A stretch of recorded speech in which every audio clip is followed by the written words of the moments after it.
जनवार्ता को स्वागत करुच्ची मु लोक आपण के भाभी जे एमती एक गाँ थी जो गाँव गोटे भी चाषी ता धान बिके पार ना कथा शुणला टिके अजब लगुच कि आज्ञा ये हूँ प्रकृत सत कथा ए गाँव लोक ए गाँव ना हूँ नुआ गनिया ए गाँव लोक जो मंडी व्यवस्था है निजर धान बिकी आसुले किंतु ए वर्ष चाषी को गोटे भी टोकन आसीनी केवल गोटे चाषी नुह ए गाँव में बसवास कर प्रत्येक चाषी को गोटे भी टोकन आसी ना अर्थात एमाने चाष कर निजर वर्ष तमाम परिश्रम जो धनराशि लगे देइचंती खेत रे फसल हम फसल अमल है ताकू बिकिबे किंतु चाषी जो जानव जे ता धान बिकी पार ना ता पाखु टोकन आसीनी आ सबुठ रोचकर कथा होची ए गाँ ये हूँ विस्थापित गाँ जितेबाला ठेंगोरे डैम तैयारी है सेतेले घर गला जमी गला तापर सरकार ए गाँ देइचंती एटी जमी देइचंती चाष करने तेणु सरकार देइथिबा जमी सरकार देइथिबा चाष जमी सरकार देइथिबा घर आज केमिति पतित जमी पलटि गला आम सीधा सड़क से चाषी मान सहित आलोचना करवा आम सहित अच्छा कहीं टोकन फोकन आसे कि ना आसे टोकन आसे ना क्या टोकन एबे कहते जाए तुमटा पतित हो गला तुमको टोकन दिया जबनी आगु केबरू तुम धान बिकी आउथलो 94 मंडी व्यवस्था आला धान बिकी आउथ हां मतलब गला बछर बिकी जो हां बिका जे गला बछर कहा केते टोकन आइथला गला बछर समस्त काटला केते केते क्विंटल टोकन आइथला मतलब एगड़ पते 32 क्विंटल लागथला 32 क्विंटल इथरो का हला इतर नाही का के जगना भेटी दिलो जागिरे सब कलेक्टर भेटा हाइतला का बोले कलेक्टर तुम जाके तहसील कौन कहले तहसीलदार नहीं भेटा का हला भाई कारी का हला ता कारी ना आसी नहीं नहीं का है जे घटना एक्चुअली इडा जेन देई जे बिकी आसदन गत वर्ष बिका है धान ए वर्ष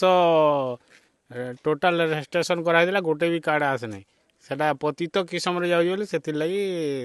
इडा कर दिया है काटी दिजन काटी दिया है गोटे कथा हला जे एते वर्ष बिका होतला सबटु इंटरेस्टिंग कथा जमी तुमको सरकार दे सरकार देई तमे ताकू सेतरे चाष करिक ना धान बिकुतला नाइ पचरालो केंती पतित होइला आगे गला बरस तो बिकी जमे बोली कि ना सेटा कलेक्टर आया अनि जाइदनो से तहसीलदार के भेटो कथा लागा बोली कहले ए टाइम रे हमर मंडी व्यवस्था बंद हो गला एटा तहसीलदार काम कहले कि भेटी नहीं भेटी पारी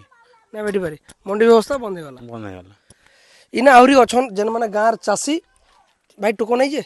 नहीं नहीं केते जमी चाष करतलो एकड़ 250 केते कणा खर्चा हेतला हेतला 40 केंता करबो अछन का करम लोकल बिको लोकल बिकले केते डर बिकुजो 1800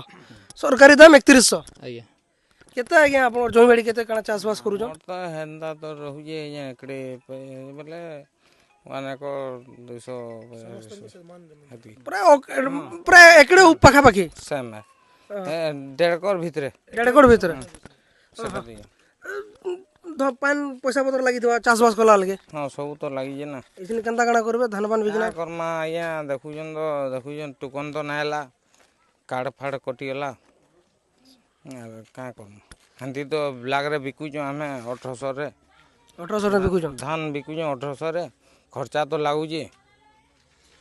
जन मूल पैसाटा लगे पैसा बाहरी पार 1800 बिकले क्या बाहर ना बाहर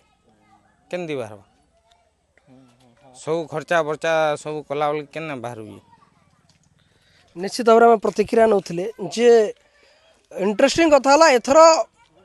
प्राय 2 लाख रु अधिक चाषी नुआ पंजीकृत करिसेंती तेणु जदि गोटे आनुमानिक हिसाब करवा जो टार्गेटा सरकार प्राय 11 लाख मेट्रिक टन रु अधिक सरकार किणवा कथा किंतु ये प्राय 0 पॉइंट समथिंग धान सरकार किणुंट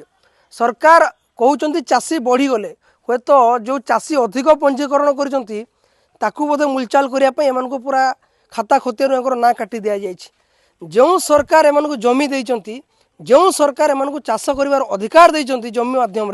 जिते से चाषी निजर वर्ष तमाम धन लगे चाष करुच्ची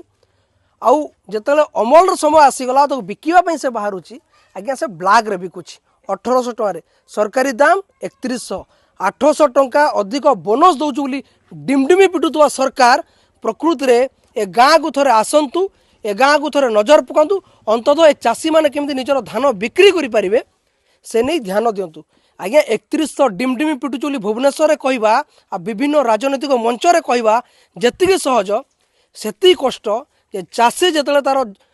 वर्ष तमाम परिश्रम मूल लगे था क्षेत्र में आ धान बिकी पारिबनी 1800 टंका मिलर को कि दलाल को बिकिदेव सरकार यह प्रति ध्यान देवार आवश्यकता रही। धन्यवाद।